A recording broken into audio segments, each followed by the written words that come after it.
So minio, which is a S3 compatible object storage, and in this video we're going to see how to configure multiple site replication among multiple instances of minio running as a Docker container. So without any delay, let's get down to work.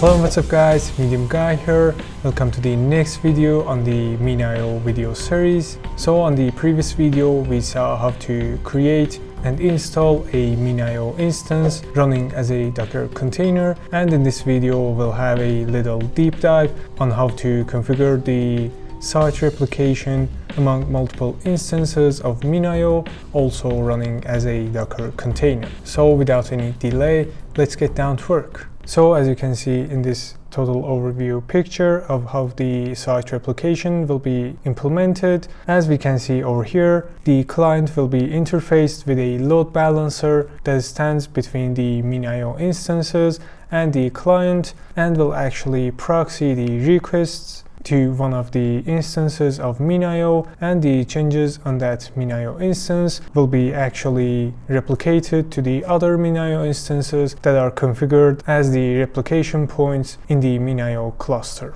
So basically keep in mind that the site replication will be active. So as a result, whatever change that you make on the instance A will be actually replicated to instance B, and vice versa. Whatever changes you make on the instance B will be actually replicated back to the instance 1. So these changes will include the creating of buckets, creating objects, removing them, or like for example creating users, creating policies and things like that. So as a result you'll have a HA minio cluster.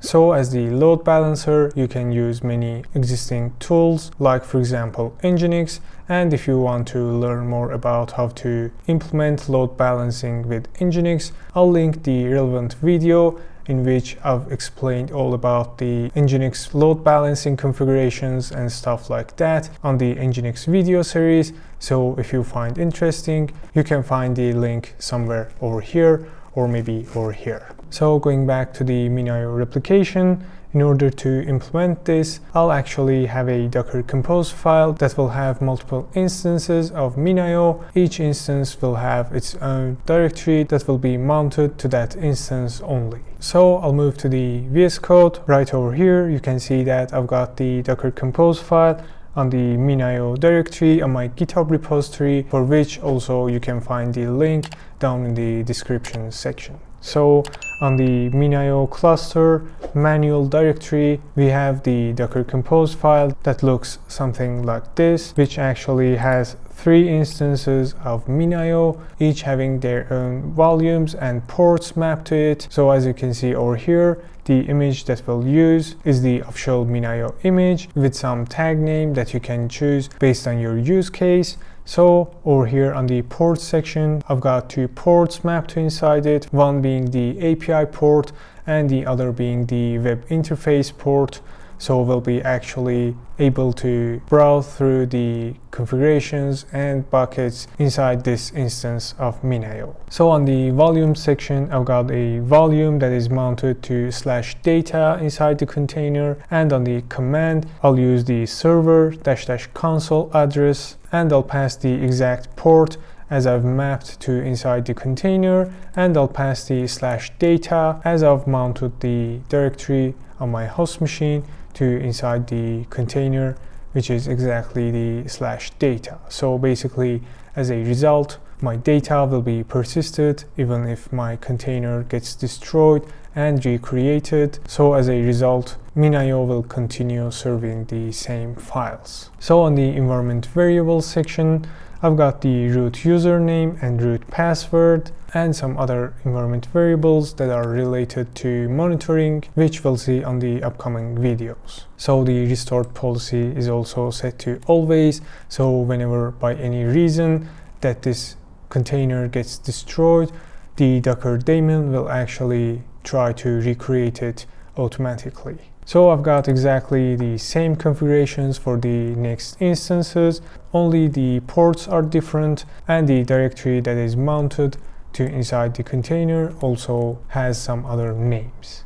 So right now, in order to test this, I'll move to the terminal, I'll hit ls and make sure I'm in the exact same directory that I've got my dockercompose file. So if I say dockercompose up-d to run it in detached mode, as you can see, a network has been created and my 3 instances of minio attaching to that newly created network. So basically each instance of minio that is created by this dockercompose file will be actually able to see and call each other through their service names that we defined in the dockercompose file. So basically minio3 will be resolved to the IP address of the instance 3 of minio, and so on and so forth for the next 2 other minio instances. So right now my instances of minio are up and running, and in order to access them, I'm going to move to the browser and try to access the web interface. So right over here on the first instance address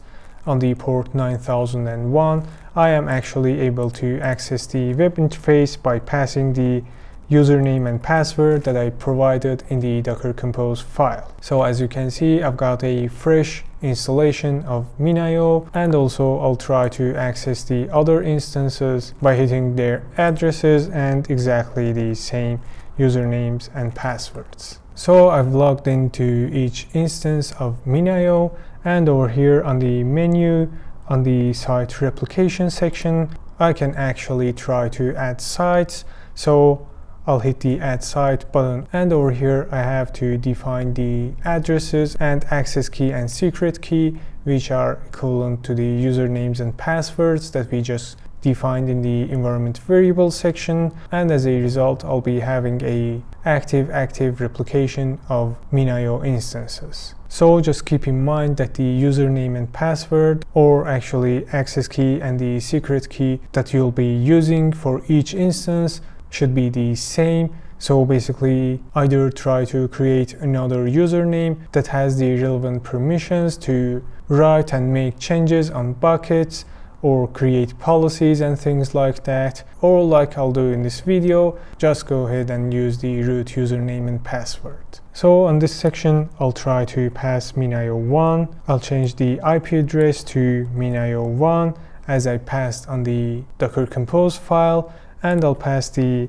admin and password as the access key and secret key, and I'll do exactly the same for the minio2 instance. So actually I want to add the minio3 instance after I configure the replication between the minio1 and minio2 and actually create some changes, make some buckets and upload some files, and then I'll try to add minio3 instance. So actually as a result, I'll be able to simulate a real world example in which will be required to add more instances to the existing replication cluster that actually has data in them. So by hitting save over here, I get some errors that is complaining about the endpoints. So I forgot to change this 1 to 2. And again, if I hit save, as a result, you can see that the replication is configured between the minio1 and 2 instances.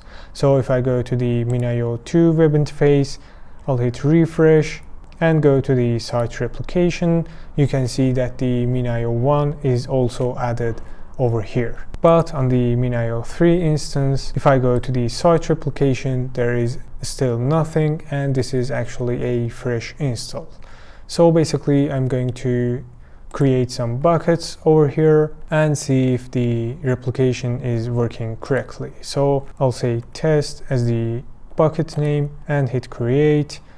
I'll move to the minio2 instance on the object browser. As I can see over here, the bucket is being created, and if I go inside this and try to upload some files, so actually I uploaded the file on the instance 2, and if I go to the instance 1, go inside the bucket, actually on the bucket browser, I'll go inside the bucket and I can see that the file is successfully replicated on this instance also. So what if I try to remove the file on the instance 1, and as I expect on the instance 2, if I hit refresh, the file also gets removed. So as the last point, right before I try to add the third instance, actually I'm going to upload some other files to this and then go to the site replication and add site. By hitting the plus button over here, I'll be able to actually define more instances. So I'll say minio 3 and copy paste this value over here, change the 2 to 3 as it is the name of the third instance of minio on the dockercompose file that has actually exactly the same username and passwords. So if I hit save, as I can see, the replication is configured between the 3 instances. Again, if I go in the second instance on the site replication, I can see that the minio 3 is also added over here. And also if I go to the instance 3 and I'll hit refresh, so actually you can see the site replication configuration is also applied to instance 3. So on the object browser section, I can see that the bucket has been replicated to this instance also. And if I go inside this bucket, still I can see that there is no files inside this, and actually it'll take some moments to replicate everything to the newly added instance to the replication cluster. So after some moments, and actually I have added some other files, I can see that all the files are being replicated to all the instances, and I've got a active replication between all the minio instances. So actually, in order to give a test to the replication of users, on the menu section over here on the users, I'll try to actually create another user on instance 3, that is the last instance to be joining the cluster, and over here I'll try to create a user, and actually I'll set the console admin as the policy. So I'll hit save, and right now if I go to the instance 2 on the identity users, I can see that the test user is also replicated right over here, and it should be the same for the instance 1 also. So that's all for this video. I hope you learned something new in this one. And actually the problem right now is that we had to configure the site replication manually and through the web interface, which is actually not the recommended way with the DevOps policies. So actually we have to automate whatever possible. So as a result, we'll actually have a scalable infrastructure. So on the next videos, I'll be showing you how to configure and set up a totally automated minio site replication. If you have any questions, just go ahead and ask me in the comment section down below. And if you like the content, please don't forget to hit the like and subscribe button to help grow the channel and motivate me to create more free contents like this.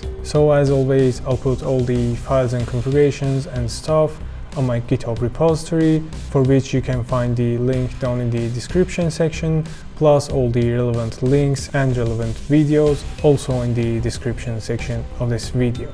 So lastly, don't forget to learn new things day by day, and with that, I hope to see you in the next video.